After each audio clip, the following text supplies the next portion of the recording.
I'll fix it in post. Let's move on to the Microsoft conference now. Woo, resolutions! Yeah, my very first note was hitting the 4K bottle early, I see, Phil Spencer. Oh, no, it's Ultra 4K. Woo. Yeah, Ultra 4K. Did you see the bit of sass that Phil threw out there later that the PS4 Pro wasn't actually a competitor for the new Xbox because it's not actually 4K? I think that was a tweet, but it might have been in an article. I didn't see it, so it must have been a tweet. And also, feel true power. Yeah, build a PC. Yeah, I did. So the Xbox Scorpio, they named it something stupid, but you pointed out what you thought they were doing with the naming convention. Yeah, let's just dive right into that. It is the Xbox One X. Stupid, but you said that the initials would be Xbox. Yeah. So that is almost certainly what they were doing. XB1, OX. That's the only thing I could think of. Yep. Doesn't make it any less stupid. No. At this point, why don't we just call it the Xbox One XX? Someone also posted a tweet that they needed to have a super energy efficient version called the E, so that the Xbox One lineup would spell sex. Because the Xbox One S, then you'd have the Xbox E for eco, and then the Xbox One X. And that also represents all the kids that are online that fucked your mom. Yeah. So, I mean, they were touting it. Obviously they didn't learn a damn thing from Nintendo.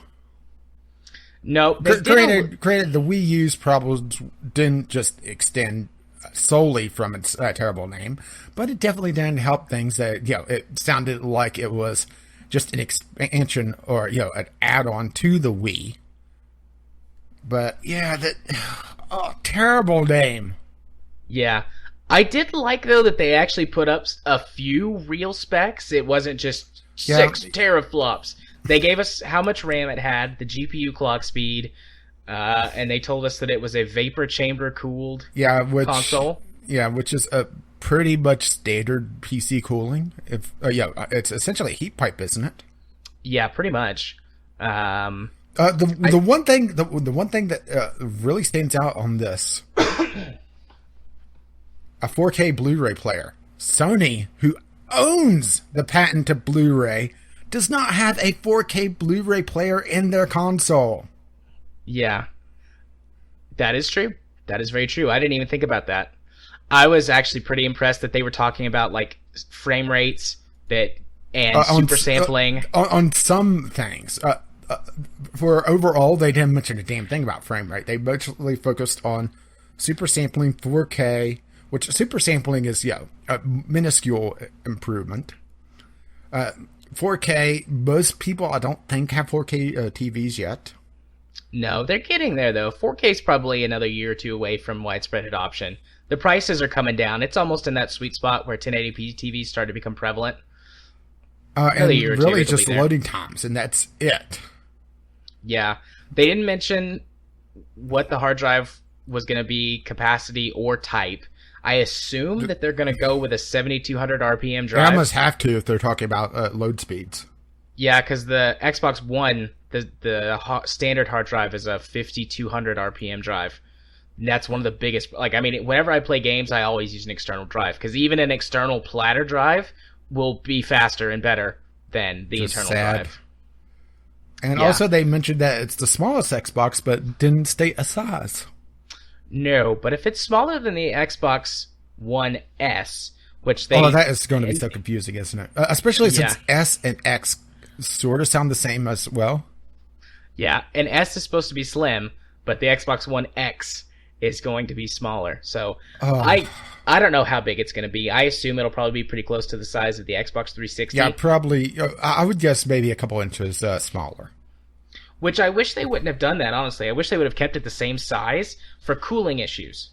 Because, sure, they're going to use a vapor chamber cooling system, which is nice, Well, yeah, heat pipe, a fancy term for heat pipe. They're going to use a fancy heat pipe for cooling, which is good and all that, but it would be nice if the case was bigger and had some better airflow, because the standard Xbox One and the S get ridiculously hot, and they're going to be packing more powerful hardware, so it'll kind of balance itself out in my mind. I mean, it might not. They might have worked it out better. Well, it also depends on the frame, because well, at least in the other Xboxes, I've watched some teardown videos of these things. Just to, you gotta know these things, I guess.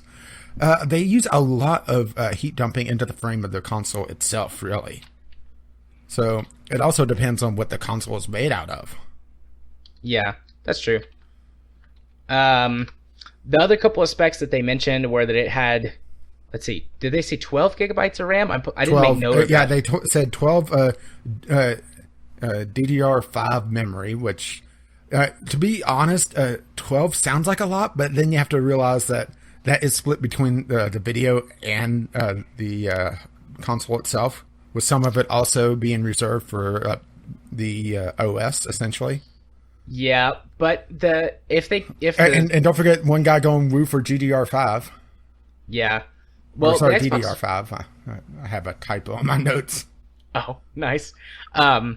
If it works out to be roughly the same sort of split on the other versions of the Xbox, you'll probably get 8 to 9 gigabytes of memory to work with the graphics, like specifically for the graphics processing. Because it tends to be about 1/3 is used to run the system itself, the OS and the CPU and Which the machine. seems very inefficient, doesn't it? Yeah. But, I mean, that's, it's an improvement. And it's GDDR5. In the Xbox One, it was still DDR3. Or maybe it was DDR4. But regardless, the whole thing is 5 now, which will improve speeds. And hopefully streamline that a bit better. Because that was where they were having huge bottlenecks with the Xbox One.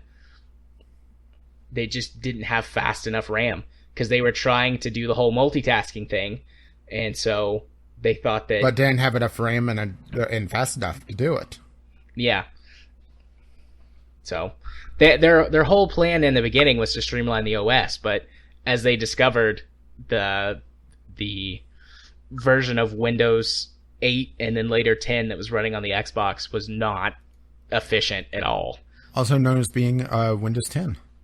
Yeah, so good improvement there. And then what was the clock speed on the video card? Well, I may have it wrong here, but they said 1.172 gigahertz. Yeah, I was thinking it was around 1.2 gigahertz, which is pretty good. I mean, that's roughly the clock speed, and I know that there's a lot of differences and a lot of things that make it more... it depends on the architecture and a lot of behind the scenes stuff, which makes all these specs completely meaningless except for comparing to the previous Xbox. But in general, the pre-show they kept talking. The people that they had for the Twitch stream, they kept talking about, how many teraflops do you think it'll have? I hope it has. It's like, who uses the term teraflop in just general conversation? Supercomputer people, where that teraflops is actually a useful form of measurement for running massive amounts of mathematical computations and that's for simulations. About it. And hearing them trying to sound intelligent about console specs and using the term teraflop over and over again. Maybe it's just me being cynical overall, which is very likely, actually. Yeah, I think... oh, look, there's a full spec sheet, actually, that I just found. Okay, so CPU compared to the Xbox One, 8-core 2.3 gigahertz processor versus the 8-core 1.75 gigahertz processor in the Xbox One. GPU 1.172 gigahertz versus 853 megahertz. So in the same system architecture, it's going to be quite a bit more powerful, which, is nice and all. My problem with this is that they're not going to use it for frame rate. They're just going to make the game shinier. Yeah, that's frustrating.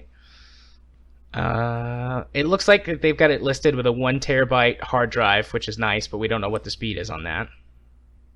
or if it's an SSD. I doubt it's an SSD because a 1 terabyte SSD. Yeah, well, they costs, also said it was this is essentially a $500 console, isn't it? Yeah, I think it's and it's $499. seeing a Christmas or a holiday release, isn't it?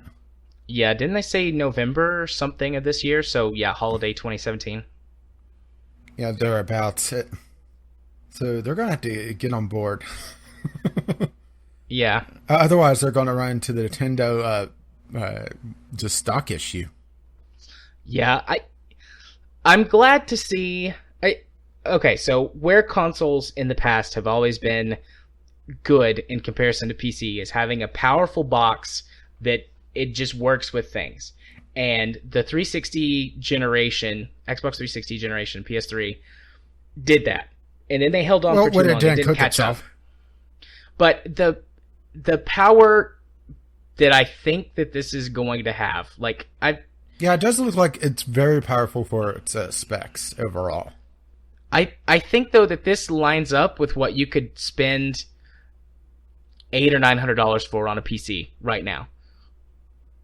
And the optimization that comes with having one single set of specs to develop for going forward, I think we might actually get a decent 3 or 4 years out of this. It's not going to be 10.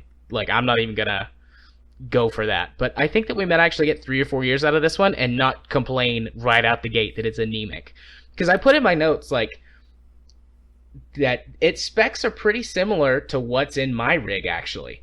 It's got faster RAM. It's got more cores in its CPU, which all of that's custom stuff. You can't really do anything with a CPU, really. Yeah. But the graphics card that's in it, or the graphics processor, is right along the lines of what you can buy, in a 480 or a 1060 or a 980. We're getting a 480 right now.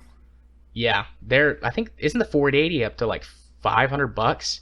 Yeah, because of the cryptocurrency miners. Yeah, Ethereum mining. It's the number 2 rated graphics card to mine it. But anyways, I think that it compares nicely to mid-range PCs right now. And sure, you're absolutely right. I'm not trying to say that you can compare it directly across, but it looks a lot more promising than the last one did. And so I'm hoping that it works out for them to see the console market get back a little bit, because we're PC gamers at heart, but the console market is still a huge part of gaming culture, and if it flops, then it hurts gaming as a whole. So I want them to do well and have a pretty powerful box.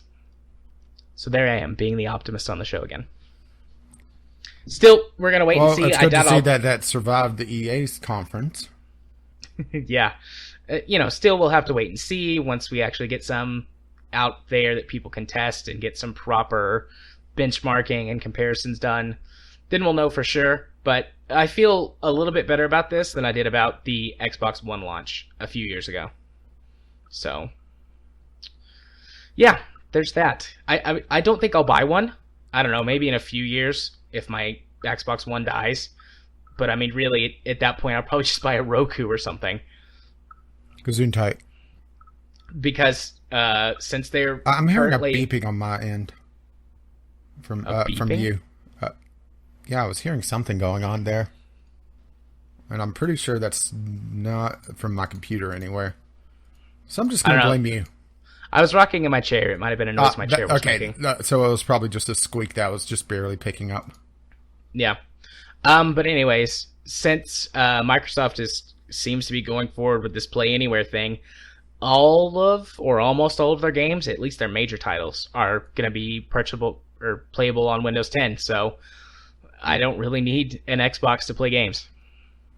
So shall we move to some vroom vroom vroom? Yes, Forza 7. I'm very excited to see another Forza game. I love Forza. It's my favorite. Yeah, I've honestly have really nothing to say about this because I never played a Forza game. But they did mention 60 FPS, so they have that going for them, which is nice. Yeah, well, Forza 5 and 6 both run at 60 FPS. It's not that hard to get a car game to run at 60 FPS. But the fact that they have to specifically mention it is, sad. Yeah. The biggest thing this is, if you've played Forza before, Forza 7 is more Forza with prettier graphics and updated car lists, basically. But the one thing that they've really added, or I guess two things, is one, female drivers, which is nice because, there are female drivers in the real world. Mm-hmm. And they have been any in Forza. They brought out 2 on stage. Honestly, I couldn't tell if that was live gameplay footage or recorded. I don't know. Hard to tell. Yeah. And the fact that, they brought them out and then immediately cut to full screen gameplay footage and then, never mentioned them again or showed them. They just saw the silhouette going off screen or off stage. It's like, okay, so why even bring them out? All right, boobs. It's hard to tell, but there are some real race car drivers that use these games to get a feel for a track. So I don't know. It could have been real. It was really hard to tell. But then they also have create a driver, like customization stuff now, which I hope means that they'll have a much better campaign story, like, I don't know, whatever you want to call it, career mode, I guess. Hopefully a more in-depth one, because Forza 2 had a pretty decent in-depth career mode, and then after that, it became a lot more about the flashiness of the cars. Forza 3 wasn't bad, but 4 and 5 really took they went for the whole, we've got Top Gear, to paying for that, and pretty cars. Mm-hmm. Also, I have to say, their whole reveal about the Porsche 911 GT2 RS was stupid. Yeah, that is not... Yeah, is there a huge crossover between people that buy Forza and buy supercars?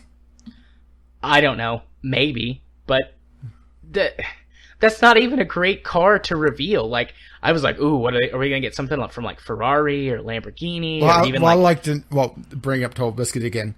Yeah, Porsche, you have to give it to Porsche, selling a car in the U.S. with the term 911 in it. Very true.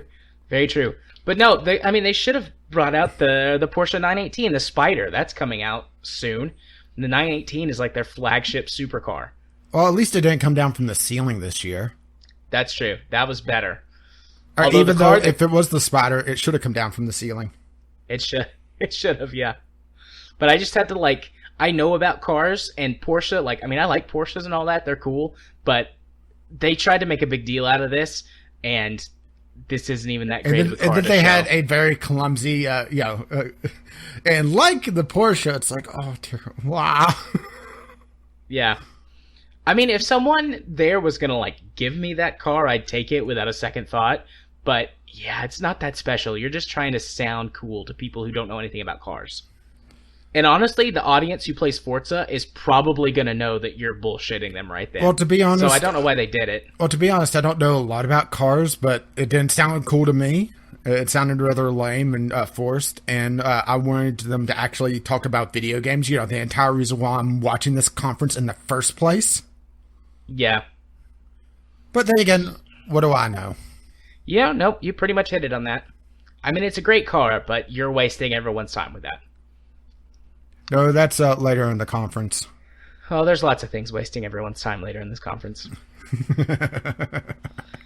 Anyways, then they talked about how many exclusives they have. And I have a note before we get to the games. Why are people cheering console exclusives again? I tweeted that out. Unless they are first-party titles, there's no reason to cheer that bullshit. But it's like, we have the most exclusives. And everyone's like, whoa! And I'm like, fuck you guys. Well, also, you get this weird thing of Microsoft has a weird term when it comes to their exclusives, because a lot of times when they're talking about console exclusives, they mean it's on Xbox and Windows 10. Yeah. And it's just, they keep using the term exclusive. And it's like, that word doesn't mean what you think it means, Yeah. But yeah, so let's dig into the list. There's a lot here, and exclusive is currently my trigger word, so I might just spontaneously combust. I'll do my best to keep it in. Well, I kind of skipped over, especially their montages that they had. Yeah, I kind of skipped over the montage too, but they went through a lot of games, like just showing a trailer for the game. Xbox was very much games. I think that's the lesson that they've learned. Go back to game stuff. But then they had 20 trailers? Yeah, they had 20 trailers, just a boom, boom, boom, boom, boom. And I was like, hey, I kind of know that game. I think I know that one. Oh, look, RoboCraft. Yeah. So it's like, again, they went with a fire hose. Like, let's just get all these games out there because that's what people want. Well, they And talked it's about like, having over 40 games in an hour and a half conference or an hour conference or something like that. And it's just, okay, so obviously they're going to not be talking about a lot of these. Which it Yeah. kind of it has to be a little bit depressing for the developer to hear, oh, my project's going to be talked about on the E3 stage.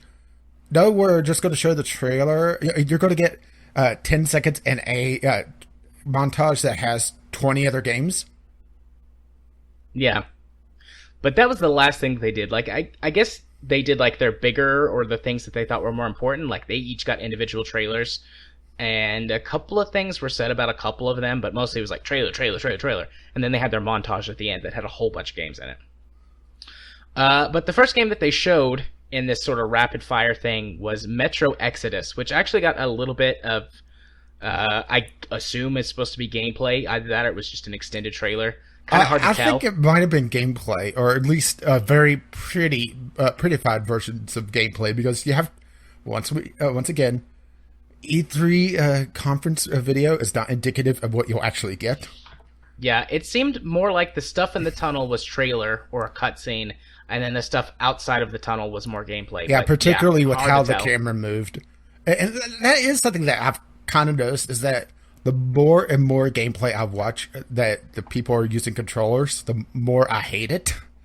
It's just the way the camera moves and the way that the people have to play. It's just like, okay, they're going to check to their left and right. Left. Oh, we're back to the center. Oh, It's like it's a sweeping motion instead of that instant turn you get with a mouse. yeah, and for a game like Metro, I think that's not going to be very fun. No, Metro is very twitchy because you have to respond super quick to things that come out. So either you're going to be hampered by the controls or they're going to change the gameplay and make it a little bit worse. Or they're going to have a lot of auto aim. Yeah, but Metro Exodus is the next game in the Metro series. And it looks like they're going to focus a lot more on surface gameplay. Yeah, which I think is nice. Metro 2033 and what was it, Metro Last Light, are very claustrophobic. And they're supposed to be horror games, so I get that. And maybe because I don't really like horror games very much, that's why I don't like it. But I just don't like it. It makes me feel it felt very anxious. It felt like you're giving a small map to explore on this. Yeah. I assume, based on the title and the fact that the end of the trailer is like they get on a train and go somewhere. Which I'm assuming instantly sold you on this game. I don't know. We'll see. Maybe. The train was definitely a redeeming feature. I was like, oh, look, a train. Maybe there'll be some customization involved with it. Yeah, I was watching this. I saw the train. It's like, well, here's Jared's game of the conference. Yeah, but all that potential horror stuff does not make me feel good because I don't like horror. But, I mean, I liked the first Metro game, and I played Last Light, but it was even more claustrophobic than the first one. So, I just didn't like it as much. But, I mean, it looked pretty good. It's one that I'm going to wait and see. Yeah. And then maybe give it a look. It's definitely not on my top list of the show, but it was one that I'm like, okay, I'll give this one a second look later on. Next in line, Assassin's Creed Origins, which we've known about this for forever. Like, they acted like it was the world premiere, but this game leaked months ago. Mm-hmm. So I was like, oh, it's the Egypt Assassin's Creed game. That's cool. Yeah, but it is kind of funny that they're taking the literal route with Eagle Vision now. Yeah, now you control an eagle, which I thought, I was like, okay, that's cute. But I'm just so far removed from the Assassin's Creed series at this point. Like, I've played a bunch of them, but I'm like haven't played the last 3 games, and I just really don't care. I just don't care about it anymore. Yeah, my notes are the start of the series, sorta, because they're going all the way back to ancient Egypt and saying that that's the beginning of the order, which also kind of excludes anything before that as well. So, yeah, let's see if that break in the series actually pays off, because they took a year break just trying to essentially make it pull Assassin's Creed just out of the crapper, really, because they got to the point where the game was being released and it was so buggy and broken and really just blah. Yeah. I like Assassin's Creed, but that's why it's like every Assassin's Creed game just like, oh, Assassin's Creed, the more Assassin's Creed version of Assassin's Creed with more bugs this time. Like that's what every release felt like to me, just more of the same with more bugs. Oh, If and they do some things different with this, which the trailer doesn't really make me feel like they're going to do anything different with it. It looks like more Assassin's Creed with a couple of new mechanics, like actually flying the eagle around. Well, it does feel like they're making the series a little bit more diverse in gameplay with the eagle, and they're trying to borrow some more elements from Black Flag with the underwater combat. Yeah. But I also noted that the presenter said X-Bone. I missed that. Oh, God. See, this is what happens when you skip around. I watched most of the Assassin's Creed thing, but I just missed it.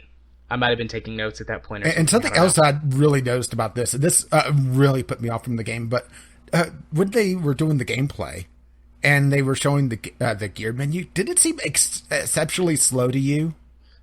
Yeah, it felt like they were borrowing from recent games like Destiny and No Man's Sky. Yeah, where for one, it had a cursor, which honestly it didn't need, but also the cursor moved at a quarter of the speed that it should. Yeah, I was getting that vibe. And I was just looking and thinking, okay, this isn't slowing down, is it? Why is it so slow? Yeah, I was getting some honestly, worrisome vibes from that. Honestly, that menu makes me think that this was that at least that the menu system would work a lot better on PC.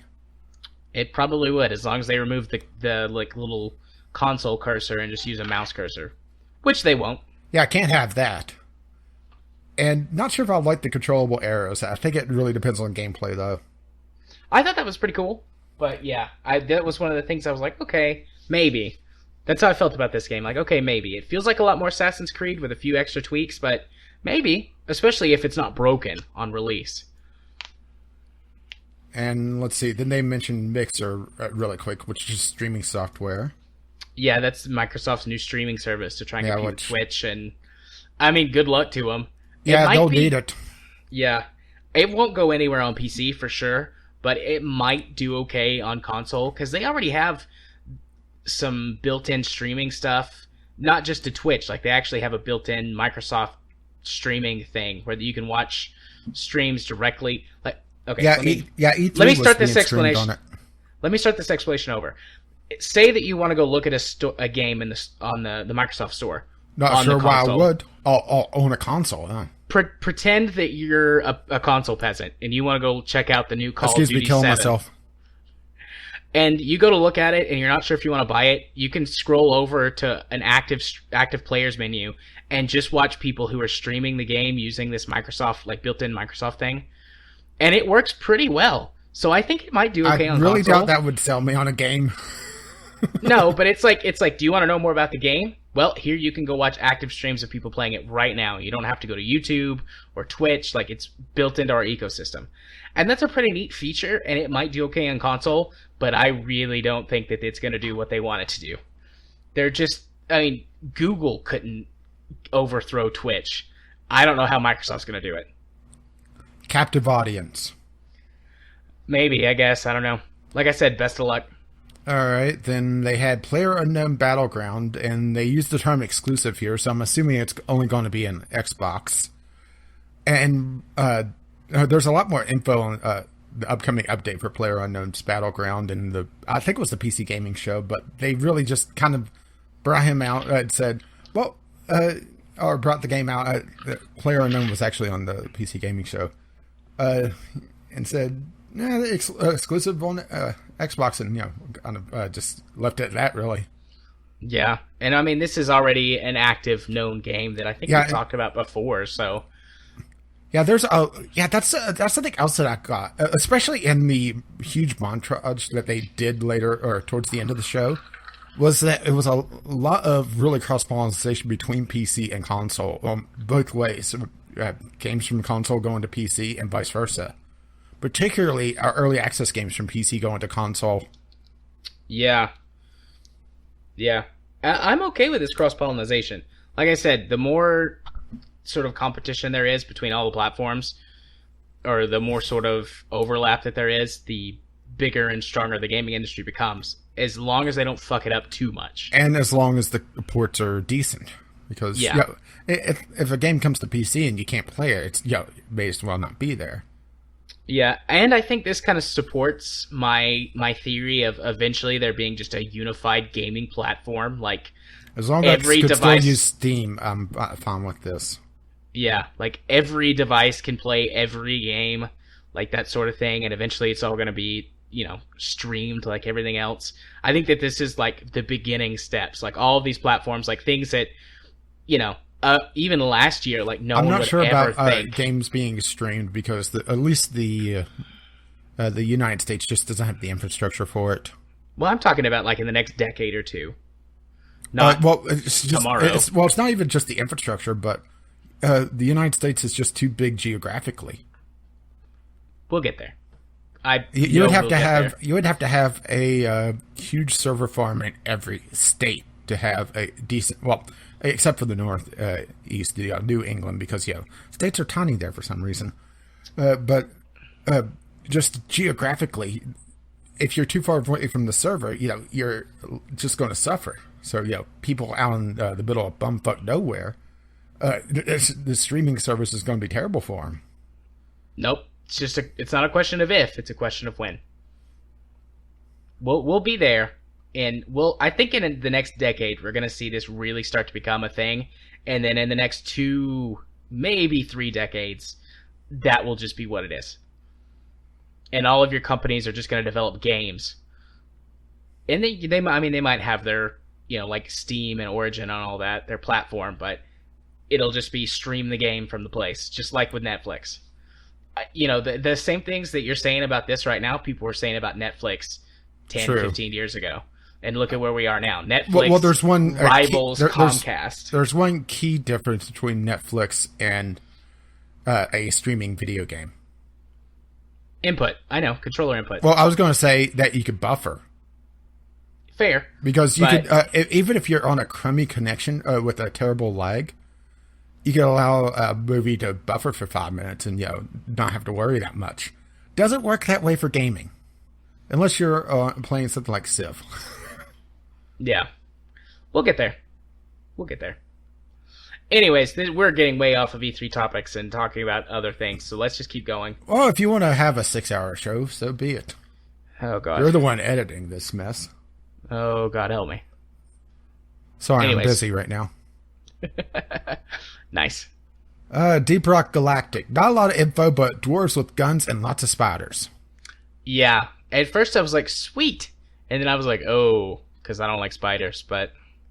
It really depends on, if that's the only thing. I mean, if it's just, dwarves mining and killing spiders, that would get boring pretty quickly. Maybe for you. But moving right along to getting boring very quickly, State of Decay 2. Yep, I mean, this was at E3 last year. They didn't really show us anything new except maybe some more gameplay. Hard to tell, again. But, I mean, it looks like State of Decay 1. Yeah, well, my note for this is it feels so generic. Yeah. I mean, I really liked the original State of Decay, but there have been a lot of games that have done what State of Decay did, and I don't see any real improvements or innovations out of this based on what we've seen so far. So, I don't know. And also, not really much to say about it. Well, it didn't really sell me on it. Oh, look, zombies. And then in the cutscene or whatever, the zombies were just standing around like they were in a kung fu movie, and they were being taken out one by whoever was. Yeah. And it's just, no. Maybe it's just, it comes down to, this isn't for me. Yeah. We'll see. Well, speaking of not for me, the announcer that they had on stage for the Darwin Project. Yeah. At first, I was like, "Oh, this looks interesting," and then, like, once the announcer started and I actually got into it, I was like, "Esport announcers." Oh, yeah.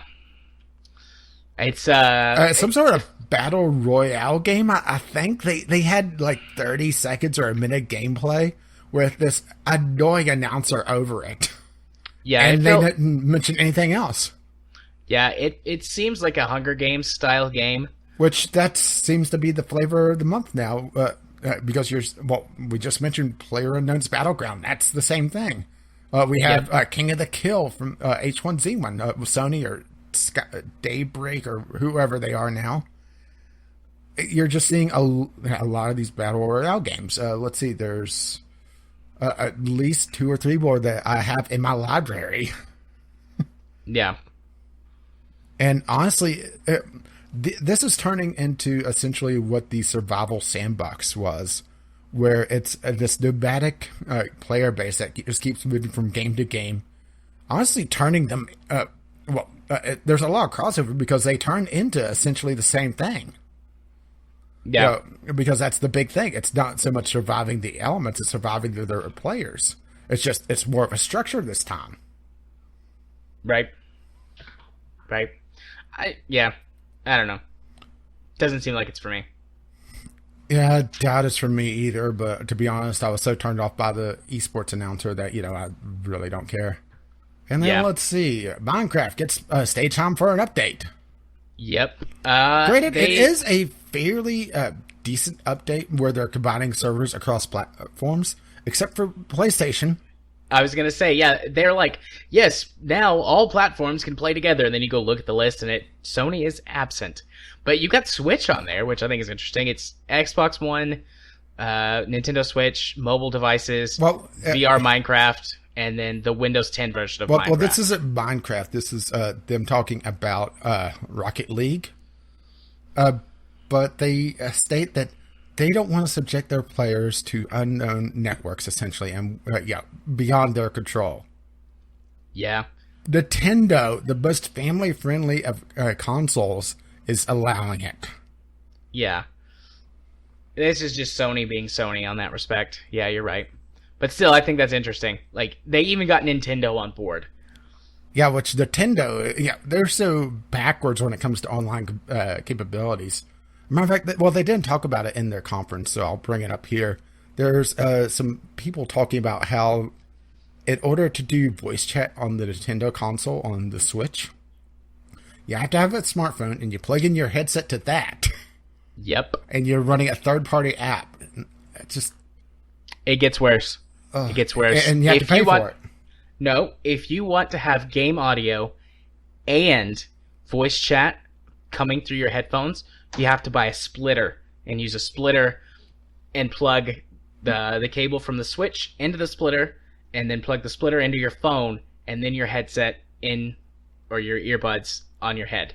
Yeah, but if you do that, how will the other people at your millennial rooftop party could hear the gameplay audio?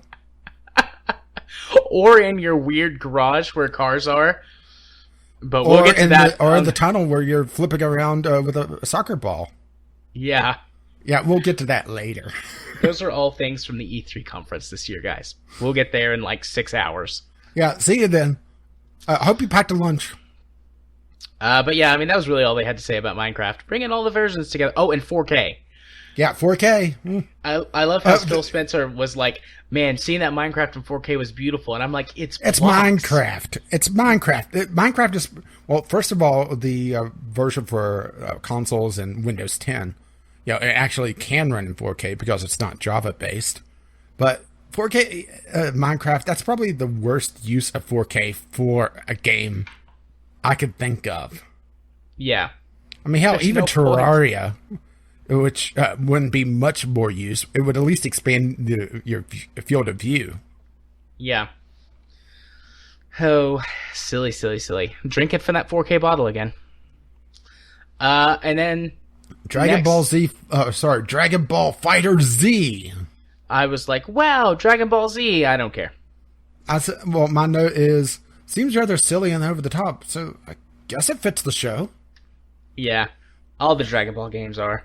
And my tweet for this was, yelling at one another for 4 episodes, the game. Yeah. Yeah. And let's see, Black Desert Online, which is an MMO that's already on PC, so there's really not a lot to talk about. No, I do intend to play that on PC at some point, but I definitely would not play it on console, so... let's see, The Last Night, pixel art over very highly detailed backgrounds. It didn't really...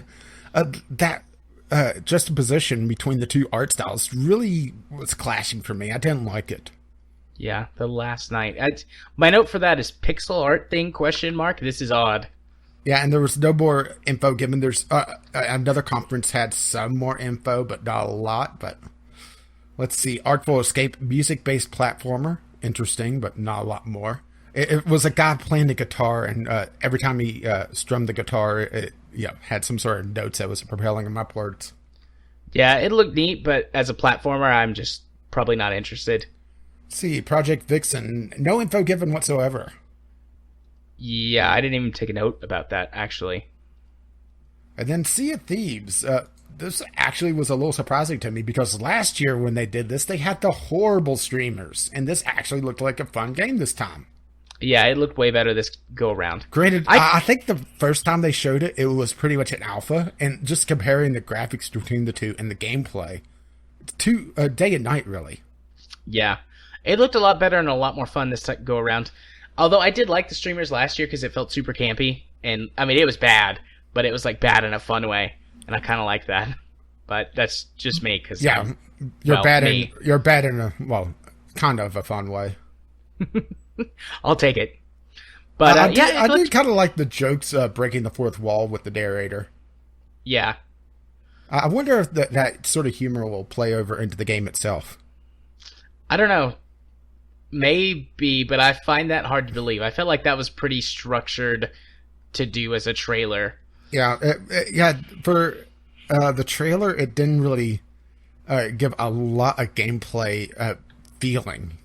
Granted, they did show a fair amount of gameplay in this, and it looks like it's mostly teams of players.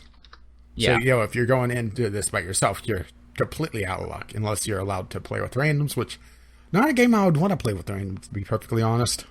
No, probably not.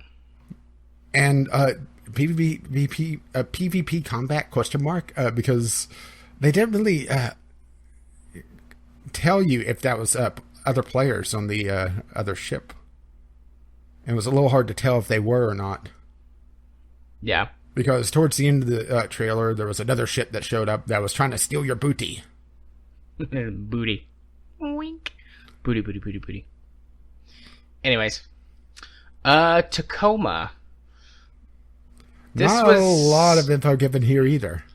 No, I got kind of like a weird System Shock or Bioshock vibe from it, but really no info. It was just a trailer and it wasn't talked about, so who knows? We'll see.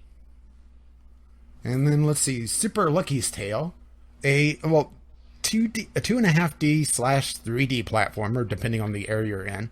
It was very colorful, and it did remind me of sort of a retro platformer.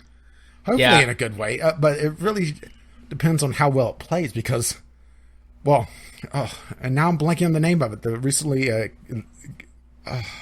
from Banjo-Kazooie. Ukulele? Ukulele, yeah, thank you. I was completely blanking on the name for a moment. Ukulele showed that even though you brought in the development team from an old platformer, it still has to play well. Yeah. Well, Super Lucky's Tale is originally a VR title. And now really? I didn't see that. Yeah. I think there's actually two Super Lucky's Tales. Or maybe this is the second one. I don't know. But it's originally a VR title that they have made a non-VR version of to come out on Xbox. So strange. I wonder, I mean, this is completely speculative, but I wonder if this is kind of coming out ahead of a potential VR launch for Microsoft, or something to do with HoloLens that we'll hear about later this year. Honestly, I'd be shocked if HoloLens is a thing for Microsoft gaming-wise. HoloLens feels more like it's a tool for industry than anything else. Yeah. It doesn't seem like it's a great gaming device yet.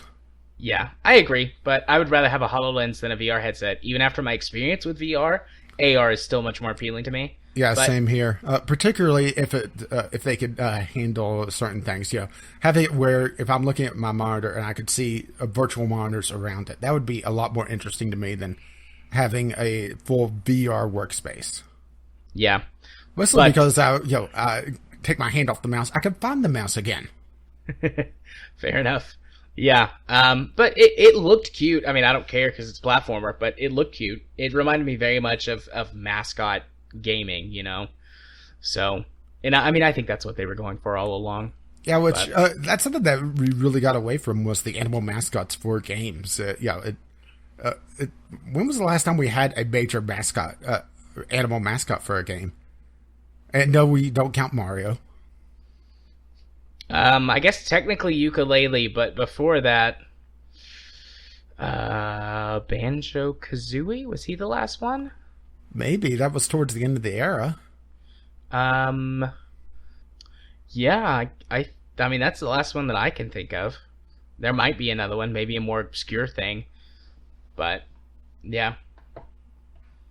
But I mean, we got away from that because we got better. Like the main reason animal mascots were a thing was Easier to just render out and make look halfway decent. yeah, because human faces and bodies at the time looked terrible. Which But explains Mario. Super Mario 64 looked pretty good. Yeah, But but he still looks like a block of polygons. he does. But anyways, yeah, that was All right, Super Lucky's Tale. yeah, they had an announcement for the release date of Cuphead. That's going to be in September, and I didn't mention didn't write down the particular day, but Cuphead's been delayed so many times that it doesn't really matter at this point. I'm still excited about the aesthetic of it, but I'm not so sure about the gameplay, mostly because it feels like a lot of the bosses in it are very bullet spongy, and there's no really indication that you're doing damage to them. Yeah, Did you notice that in the gameplay that they showed? I did. I've not really been interested in Cuphead outside of that's a neat new art style Yeah, to do. that's mostly what I'm interested in it for is the art style because I haven't seen a game like it. Yeah. But it seems like they're just going for bullet spongy bosses, which just doesn't interest me. Yeah. So, shall we move along to Terry Crews the game? Sure. Crackdown 3. Yeah, delightfully over the top. Yeah, I'm looking forward to it no matter how good or bad it is, because the Crackdown series is just about being dumb and having fun blowing dudes up as like a superhero. Yeah, how about coming out on Basically. PC, though? That would be nice. I mean, it'll be part of the Play Anywhere, so technically it will be out on PC. It'll never come to Steam. But you'll be able to buy it through the Windows 10 store if you'd like. Goody. But yeah, It did have a Saints Row kind of feel to it as well, as particularly Saints Row 4. yeah. I mean, Crackdown has always been that way, though. The first two games were that. It was the Saints Row. It was Saints Row 4 before Saints Row 4 was a thing. Yeah. Except with somehow a lot more guns and explosions. And then let's see, we had the gaming montage, which just about note was lots of PC exclusives coming out on Xbox. Yeah, that's what I thought. I didn't take any notes about it. I just was like, this is too fast. I'm not going to bother. But that was how I felt about it too. I was like, oh, I recognize that game and that one and that one. These are all PC Yeah, games. I would say a good quarter to half was formerly PC exclusive games coming out to Xbox. Yeah. Then let's see, Ashen. And funny that I didn't see a couch in this game anywhere. For those who don't know, there's a YouTuber called Ashens that he records things on a couch, usually either very bad. Well, they're called pop stations. They're essentially just terrible handhelds, LCD screens, just terrible games, terrible food, loot boxes, or knockoffs from Poundland. I'm pretty sure my theory at one point was that there was this assassin trying to poison him with just terrible food. Just go look up Ashen's 1,000-Year Egg. You'll thank me. So yeah, Ashen. Iron Man suits the RPG. I mean, they're not actually Iron Man suits, but they really feel super heavily inspired by Iron Man suits. I didn't get that vibe. Are you sure you're on the right note? Because I didn't see anything that really thought. Oh no, that's Anthem, not Ashen. You're right. I'm confusing the two. I was sitting here thinking, where the hell did you see this? You're right. I'm confusing Ashen with Anthem, which I made that mistake when I was watching the conference too. I was like, "Oh my gosh, Iron Man suit game." Wait, no, this is not that. Yeah, this is a very washed out colors, a lot of darkness actually, which I'm not sure would work out well for a game. Darkness in games make it very annoying to play. Yeah. And they're doing if I'm recalling correctly, they're wanting to do a sort of pseudo Dark Souls-esque thing where you could occasionally encounter players to help you in your journey. Or hurt you. Yeah. Yeah, I mean, it looks sort of interesting, but, like, as a concept to me, but this game does not appeal to me at all. Yeah, and it looks like it's staying on the console. Maybe. I'm not 100% sure on that. Yeah. All right, so Life is Strange Before the Storm. Oh, boy. I'm not really very excited about this. Yeah, my excitement has been greatly tempered by a lot of things I've learned past this.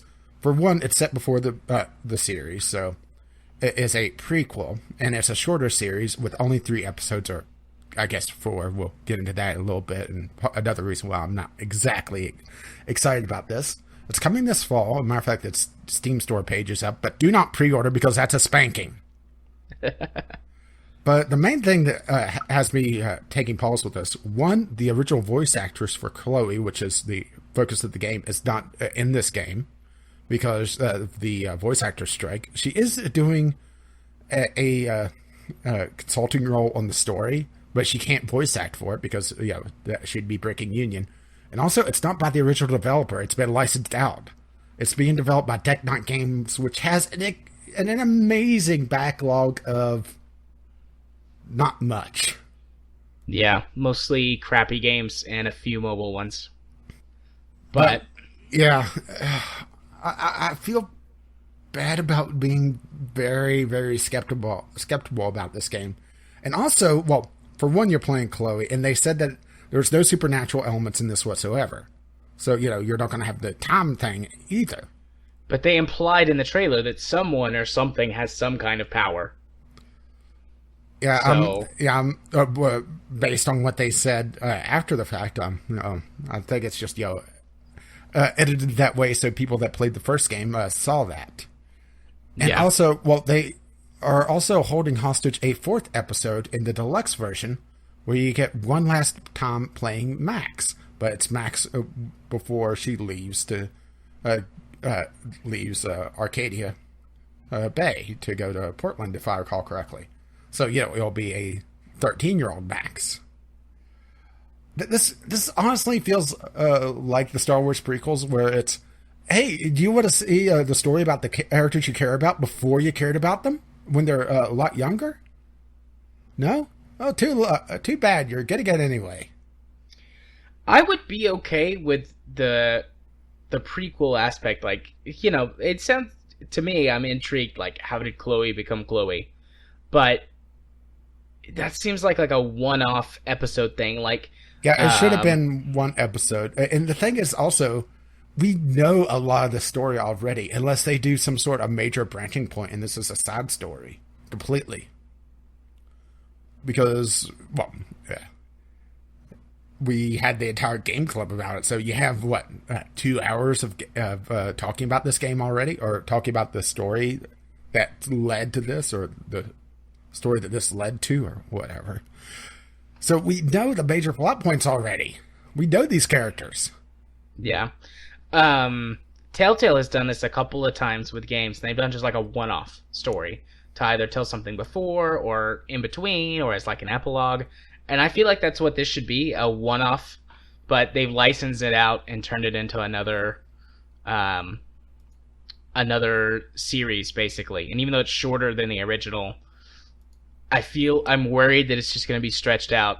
I'll probably buy it eventually, and after a year or so when it's on sale.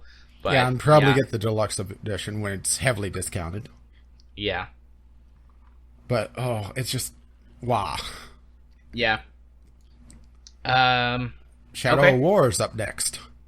Yep. Looks very much like Shadows of Mordor, except with an expansion to the whole Nemesis Yeah, I still system. haven't played Shadow of Mordor, so I can't talk too much a comparison about this. But can you clear up one thing about the first game for me? I could try. Was Shrek in it? No, no, he was not. Am I the only one that got the whole Shrek feeling from that one orc that he took over, or made join his side? No, I got that too.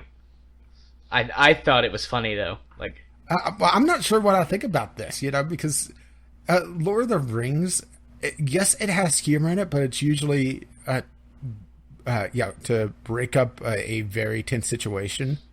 But I fear having a Shrek as your sidekick, essentially, would be too much for a Lord of the Rings game. honestly, the writing or the dialogue delivery felt a lot more like the Hobbit book, not the movies, but the book. A little bit more humorous and lighthearted, and intended for children more than adults. That's the kind of the vibe I got from the dialogue. Which, if the whole thing is that way, it'll probably be a little bit odd because you've got this very humorous, not serious, childlike dialogue mixed with what appears to be a very dark, gritty story. But I don't know, it looked pretty good. I like the expansion to the Nemesis system. The one thing that I always wanted was to be able to sort of recruit and take over fortresses. Yeah, that's the one thing that I wanted, and that wasn't there. So, sounds good to me. I'll check it out at some point, I'm sure. Yeah, and I did like that there were a bit of a strategic element in the fortress attacks as well. Yeah, figuring out the weaknesses of the fortress and trying to exploit that.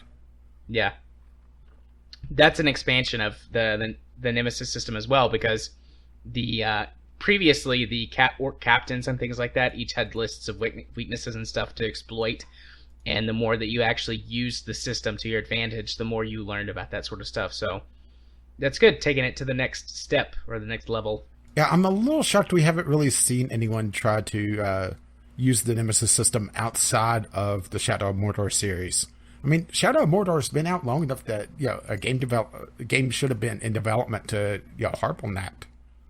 Yeah, I wonder if I'm sure they've kept it very close to their chest exactly how it works. It might be really difficult to design that sort of AI logic to do that. Possibly. And maybe no one else has cracked it yet. Don't know.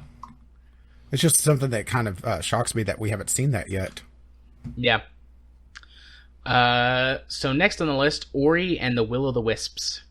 Ori and the Blind Forest, this is the sequel to that. That was a cute game that honestly I didn't care too much about. I haven't gotten to play it yet. It's been on my buy list for quite a while, if I recall correctly. Yeah, it was free on Xbox One a couple of years ago. And I did make a note a really beautiful trailer with live music. Someone's been taking some notes from Sony. Yeah. There were actually quite a few live music events this go around. But this one was the one that stood out to me. Or I think it may have been the first one in the conference. And Sony should take some notes from Sony and get their damn audio straight. Yeah. But yeah, it was nice. I like the look of it, but I mean, I probably won't play it. And finally, we have the expansion of the backwards compatibility, adding the original Xbone. Or sorry, the Xbox. Remember, it's Xbox, not Xbone back then. The original Xbox, yeah. Because it was Xbox One, and now it's the Xbox One. Whatever. I mean that's nice, but well, what kind of got me a little bit excited by this announcement wasn't the announcement itself, but also because I didn't care, but the game that they used as an example. Crimson Skies. Exactly. Yeah. I mean, I really don't care all that much. Not that. But you can play original Xbox games in 4K now. Woo! I don't have a 4K TV, so no, I can't. But it was super simple. I just really don't like. Game design has come so far since then, and the more I'm emulating games, the more I realize, like, yeah, sure, there's still like games back then were great, but we've come a long way since then. And a lot of these games I just have no interest in playing anymore. And a lot of my favorite games from the original Xbox era have made their way onto PC, like KOTOR, for example. And Halo. I mean, Halo's been remastered twice now, so I've got that if I want to play it. So and at this point they did mention the release date for the Xbox One. That's probably why I didn't have it in the or in my notes for that. That's when they came back on stage and talked a little bit about the Xbox One X, XXXXX11X. Yep. And then they talked about Anthem, which is Iron Man suits the game. Yeah, I'm not sure about this. Maybe it's just because I'm so happy. It's BioWare, which that sounds like such a backhanded thing. This is not a game I would want from BioWare. I would want an actual RPG, and it seems like they're focusing on the multiplayer aspect of this and not the story aspect. I'm so excited. As long as they get the gameplay loop down, this is like Destiny, like the Destiny gameplay loop, which I know you don't like it, but I love Destiny. Well, I do like Warframe. Combined with some BioWare storytelling. Yeah, my notes is Attack on Titan plus Iron Man. Yeah, plus Iron Man. All the Iron, like I'm sold on that alone. The rest of the game could be shit, but the chance to build Iron Man suits with mortars and massive missile launchers and lots of guns, like I'm in. I'm in for that. Yeah, but you're also a lot easier to please than me. Yeah, I'm in for that though. Although I did put in my notes the cynical part, like the faces in that demo are uncanny valley level of good. Why do you think everyone is wearing helmets? Yeah, but yeah, can't wait for the downgrade. That was the last part. You cut me off before I could finish that. But yeah, that was the cynical part of me coming out. Well, I also noted that... Yay, Iron Man suits. Also noted that it seemed very limited on abilities. In the gameplay that they did show, it was limited to 3 per person. Yep, don't care. Iron Man suits. I mean, obviously, I'm not going to pre-order it. I'll see and make sure the game's not broken and all that jazz on launch, but... It's a BioWare game. I'm in. This is... I would want this from another company. I would want BioWare's A-team to work on, let's say, a Mass Effect game. I'm in, guys. I'm in. And then that was the end of the Microsoft conference. So, pretty good. Pretty good conference overall, I think. Definitely they were feeding us from a fire hose. Yeah. So many games. And I got so tired of the word exclusive that they would say before each trailer. Exclusive. Fuck. Exclusive. Okay, that's enough, young man. But exclusive. I don't really have any major complaints outside of that. Like, I mean, it was a conference that was very much focused on games, and aside from their little sidetrack into the Porsche about Forza 7, I didn't really feel like they got too far off track. Yeah, I think this was a lot better paced than the EA conference, but then again, just about anything would have been better paced than the EA conference. Just about. We're only one conference away from the thing that wasn't. But, nothing major to say either way. Just pretty decent. Good effort, Microsoft. Good effort. I don't think they really need to bring Minecraft on stage every single year, though. No, they don't, but they probably will until Minecraft drops out of popularity. Yeah, they need to get that money back that they spent on it. Yeah. So yeah. Give me a timestamp, and then we can move on. 1:52:29. 1:52:29.